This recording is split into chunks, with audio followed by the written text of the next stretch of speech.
کہ یہاں کوئی بھوت پریت رہتے ہیں، تو اسی وجہ سے تمہیں ایسی لڑکی نظر آئی ہو۔ رہی بات دروازہ بند ہونے کی آواز کی، تو وہ تو مجھے بھی آئی تھی۔ زبیر نے یہ کہہ کر مجھے پریشان کر دیا تھا۔ میں نے دل میں سوچ لیا کہ میں اس راز تک پہنچ کر ہی رہوں گا۔ اگر تو اس بنگلے میں کوئی بھوت پریت بھی رہتے ہیں تو میں ان کی بھی حقیقت جان لوں گا، اور اگر کوئی عورت واقعے میں رہتی ہے تو اس کی بھی۔ لیکن میں نے زبیر کو یہ بات نہیں بتائی تھی، بس دل میں طے کر لیا تھا کہ میں اس معاملے تک ضرور پہنچوں گا۔ زبیر بھی مجھے کچھ باتیں بتا کر سو گیا، مگر مجھے نیند نہیں آ رہی تھی۔ بہرحال فجر کے قریب میری آنکھ لگ گئی۔ جب 12 بجے میں سو کر اٹھا تو سورج طلوع ہو چکا تھا، دن کی روشنی پھیل چکی تھی۔ شادی کی تیاریاں یعنی کہ ولیمے کی تیاریاں چل رہی تھی۔ کل رات کو ہونے والا فنکشن بارات کا تھا، آج میرے دوست کا ولیمہ تھا۔ میرے یہاں آخری 2 یا 3 دن تھے جو مجھے یہاں گزارنے تھے۔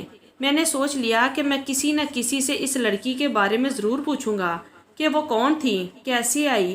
زبیر نے اس کو نہیں دیکھا تھا، نہ اس کا حلیہ جانتا تھا، لیکن مجھے اس بات کی خبر نہ تھی کہ اگلے ہی دن جو کچھ ہوگا وہ میرے لیے ناقابل یقین ہوگا۔ میں اپنے دوست کے ولیمے میں مصروف تھا جب مجھے لگا کہ میں کسی کی نگاہوں کے اثار میں ہوں۔ بار بار کوئی مجھے دیکھ رہا تھا۔ ایک عورت تھی جس کی نظریں مجھے چبھتی ہوئی محسوس ہو رہی تھی، مگر جب میں اس کی طرف دیکھتا تو مجھے کچھ نظر نہیں آتا تھا۔ میں نے بہت کوشش کی مگر ایسا نہیں ہو سکا کہ میں اسے اپنی نگاہوں سے دیکھ سکوں۔ وہ مجھے دیکھتی، جب میں اس کی طرف دیکھتا تو مجھے کچھ بھی نہ محسوس ہوتا۔ اسی دوران ایک چھوٹا بچہ آیا۔ بچے کی عمر کوئی 8 سے 10 سال ہوگی۔ میرے پاس آ کر کہنے لگا کہ آپ کے لیے ایک پرچی ہے۔ اس نے مجھے اپنی جیب سے نکال کر ایک طے شدہ کاغذ کی پرچی دے دی۔ میں نے پرچی کو کھول کر پڑھنا شروع کیا تو اس میں لکھا تھا کہ آج اس مکان میں اکیلے آنا۔ یہ پڑھ کر میری تو جیسے روح نکل گئی تھی۔ میں نے اس بچے سے جلدی پوچھا کہ یہ پرچی تمہیں کس نے دی ہے، تو اس نے مجھے کچھ جواب نہیں دیا۔ جواب دیے بنا ہی وہ وہاں سے نکل گیا۔ مجھے یقین ہو گیا تھا کہ وہ عورت کوئی جن بھوت نہیں تھی، بلکہ زندہ جیتی جاگتی انسان ہی تھی۔ میں نے رات کو اپنے دوست حماد سے دوبارہ چابیاں مانگی، بلکہ چابیاں میرے پاس ہی تھیں۔ میں نے اسے اجازت مانگی تو کہنے لگا کہ ہاں، تم جب تک شادی میں ہو وہیں جا کر سوتے رہو، اس کے بعد میں تمہیں گاؤں کی سیر کرواؤں گا۔ میں تو اسی گھر میں دوبارہ جا رہا تھا۔ جب زبیر میرے ساتھ ہوا تو میں نے اسے کہا کہ آج میں اکیلا ہی وہاں رہنا چاہتا ہوں۔ دراصل میں جاننا چاہتا ہوں کہ اس مکان میں اور کون کون رہتا ہے، یعنی جن بھوت دیکھنا چاہتا ہوں۔ زبیر نے مجھے کہا کہ تم محتاط رہنا، وہ عورت دوبارہ آئی تو آیت الکرسی پڑھ لینا، کیا پتا کہ وہ واقعے میں چڑیل ہو۔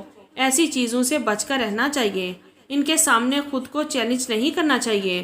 خیر میں زبیر کی کسی بات کو دھیان میں نہیں لا رہا تھا، کیونکہ مجھے پتا تھا کہ آج رات ایک عورت ہی میرا انتظار کر رہی ہے۔ جیسے ہی میں اس گھر میں پہنچا تو مجھے وہاں پر ایک عجیب سی خوشبو محسوس ہوئی تھی۔ خوشبو پورے گھر میں پھیلی ہوئی تھی اور ایسا لگتا تھا جیسے واقعے میں اس گھر میں آج خاص تیاری کی گئی ہے۔ مجھے ڈر نہیں لگ رہا تھا، کیونکہ ایک انسان کو دوسرے انسان سے ڈر کیوں لگے گا۔ خیر میں اوپر والی منزل پر پہنچ گیا۔ وہاں جا کر میں نے اسی کمرے میں اپنا ڈیرا ڈالا۔ میرا دل زور زور سے دھڑک رہا تھا۔ مجھے اسی عورت کا انتظار تھا جس نے مجھے یہاں آنے کے لیے کہا تھا۔ تبھی مجھے اس کی پائل کی چھن چھن سنائی دی۔ میں سیدھا ہو کر بیٹھ گیا۔ تھوڑی ہی دیر کے بعد کمرے کا دروازہ کھلا اور وہ ہوش ربا کر دینے والی خوبصورتی کے ساتھ میرے سامنے کھڑی تھی۔ میں نے اسے دیکھ کر ایک ٹھنڈی آہ بھری، اسے سامنے بیٹھ جانے کو کہا۔ وہ میرے سامنے بیٹھ گئی۔ اس نے مجھے سلام کیا۔ آپ کون ہیں؟ میں نے سب سے پہلا سوال کیا تو بولی، اس بات سے تو کوئی فرق نہیں پڑتا، لیکن تم بتاؤ کہ تم نے مجھے کیا سمجھا؟ کیا تمہیں لگا کہ میں کوئی جن زادی ہوں؟ ہاں، مجھے تو ایسا ہی لگا تھا۔ ایسا بالکل بھی نہیں ہے، بس میں کسی کی محبت میں متلاشی ہوں، اور کیونکہ تم یہاں آئے ہو، تم نے مجھے دیکھا ہے، تو تم سے ایک ہی درخواست کرنی تھی کہ اگر یہاں اور کوئی آدمی آئے یا آنا چاہے، کسی کا ارادہ ہو تو تم انہیں منع کر دینا، اور ہاں، اس گھر کے بارے میں عجیب عجیب کہانیاں پھیلا دینا، اور صبح ڈرے ہوئے تاثرات لے کر سب کو بتانا کہ تمہارے ساتھ بہت برا ہوا۔ ان کو 2-3 خوفناک کہانیاں سنا دینا، بتا دینا کہ یہاں پر موجود جن زادی نے تمہیں پٹک کر پھینکا اور تمہارے دل گردے سہم کر رہ گئے تھے۔ اس نے ہنستے ہوئے مجھے بتایا۔ لیکن میں ایسا کیوں کہوں گا؟ میری بات سن کر اسے غصہ آ گیا۔ کیوں نہیں کہو گے؟ یہ میرا حکم ہے۔